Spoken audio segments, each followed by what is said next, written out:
ये है वक्त मीडिया। ताज एजुकेशनल वेलफेयर सोसाइटी सियाना ने 6 अक्टूबर 2019 को मशहूर शायर मरहूम बाबू अहमद अली नक्शब सियानवी की याद में एक कुलहीन मुशायरे का इनाकाद किया। मुशायरे के कन्वीनर रहे अदब नवाज शख्सियत ताहिर अली सैफी, मैनेजर ताज एजुकेशनल वेलफेयर सोसाइटी सियाना व जिला अध्यक्ष समाजवादी अल्पसंख्यक सभा बुलंदशहर। मुशायरे के दूसरे कन्वीनर रहे अदब नवाज शख्सियत सोशल वर्कर इकबाल चौधरी, जो गढ़मुक्तेश्वर में उर्दू अदब को जिंदा रखे हुए हैं। और मुशायरे के तीसरे कन्वीनर रहे जिला बुलंदशहर के उभरते हुए नौजवान शायर जुनून सियानवी। मुशायरे की सदारत सीनियर बुजुर्ग कवि डॉक्टर महेंद्र शर्मा ने की और शमा रोशन एसडीएम श्री सुभाष सिंह, सीओ श्री धनप्रकाश त्यागी, इंस्पेक्टर श्री नरेंद्र शर्मा ने की।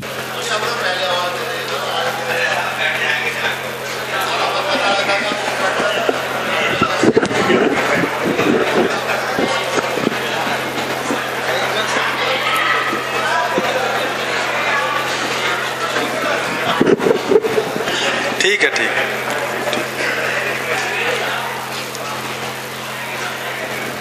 आज का जो ये मुशायरा है,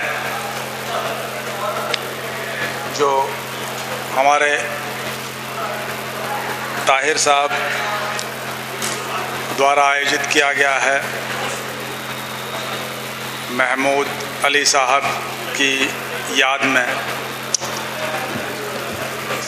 इस मुशायरे के जो आज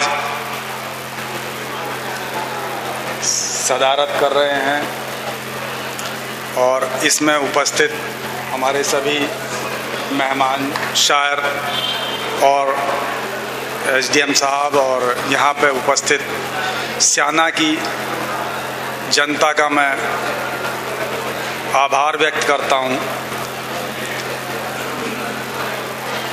हम लोग जिस माहौल में, जिस कल्चर में पले बढ़े हैं, धीरे धीरे उसमें उर्दू का जो उपयोग है वो कम होता गया है और मुशायरा या शायरी इसका मज़ा जब ही है जब आप उर्दू को अच्छी तरीके से समझ सकते हो, क्योंकि कोई भी शेर हो, कोई भी शायरी हो, अगर आप उसके शब्दों को, उसकी भावनाओं को अगर नहीं समझ सकते तो फिर ऐसे ही है जैसे एक कहावत है, भैंस के आगे बीन बजाना। हम लोग, मैं अपने बारे में कहना चाहूँगा कि हम लोग उर्दू से उतना ज़्यादा कनेक्ट नहीं रहे हैं, लेकिन जो हमारी पहली पीढ़ी थी, हमारे पिताजी थे, हमारे वालिद, उन लोगों के ज़माने में हिंदुस्तान में दो ही लैंग्वेज मेन रही हैं, एक इंग्लिश और एक उर्दू। तो हम चूँकि उनसे हम लोगों ने काफ़ी कुछ सीखने को मिला है, तो 80%, मैं 100% तो नहीं कह सकता, लेकिन 80% जो उर्दू है उसको हम अच्छी तरीके से समझ सकते हैं और जो मुशायरा होता है, शायरी होती है, उसके जो अल्फाज हैं उनको समझ सकते हैं और उसका आनंद उठा सकते हैं। तो और यहाँ पे मुझे जो लोग दिखाई दे रहे हैं उसमें मैं उम्मीद करता हूँ कि ज़्यादातर लोग वही हैं जो वो चाहे किसी भी धर्म बिरादरी का इस चीज़ से कोई मतलब नहीं होता है। जब भी हमारे जो उद्घोषक हैं जिन्होंने अभी एक बात कही, ताहिर ने भी बात कही कि इससे राजनीति से और उससे हम दूर हैं, वो कोई अलग चीज़ होती है, लेकिन कोई कमेंट अगर किसी पे किया जाता है, मुशायरा शायरी एक हमारी जो भावनाएं हैं उन्हें व्यक्त करने का एक साधन होता है। समाज में क्या हो रहा है उसे व्यक्त करने का एक साधन है, उसमें एक हेल्दी कमेंट अगर होता है तो कहीं कोई बुराई की बात नहीं है। अगर नेगेटिव कर रहे हैं तो वो एक ख़राब चीज़ है। अगर एक हेल्दी कमेंट है, पॉजिटिव कमेंट है, तो उससे कोई, मेरे ख्याल से कोई बुराई की चीज़ नहीं है। और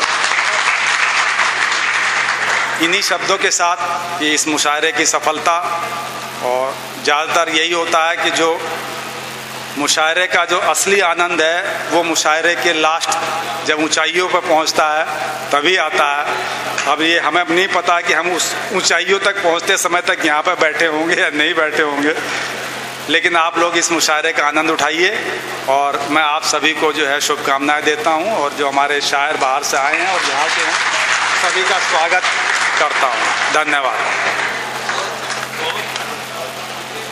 बहुत बहुत शुक्रिया सीओ साहब, बहुत अच्छी बातें, मुख्तसर बातें करी लेकिन बहुत अच्छी और काम की बातें करी। आपने फरमाया कि हमारे वालिद या उस ज़माने के बुज़ुर्गों का उर्दू और इंग्लिश से ही ताल्लुक़ था, तो इनके वालिद भी उर्दू से दिलचस्पी रखते होंगे, जिसका इजहार उन्होंने ख़ुद किया। बहुत अच्छी बात करी, कौमी यकजहती की बात करी, मुशायरे का मकसद बताया, बहुत अच्छी बात करी उन्होंने, और फिर दुआ भी दी कि मुशायरा बहुत कामयाब रहे। बहुत बहुत शुक्रिया सीओ साहब।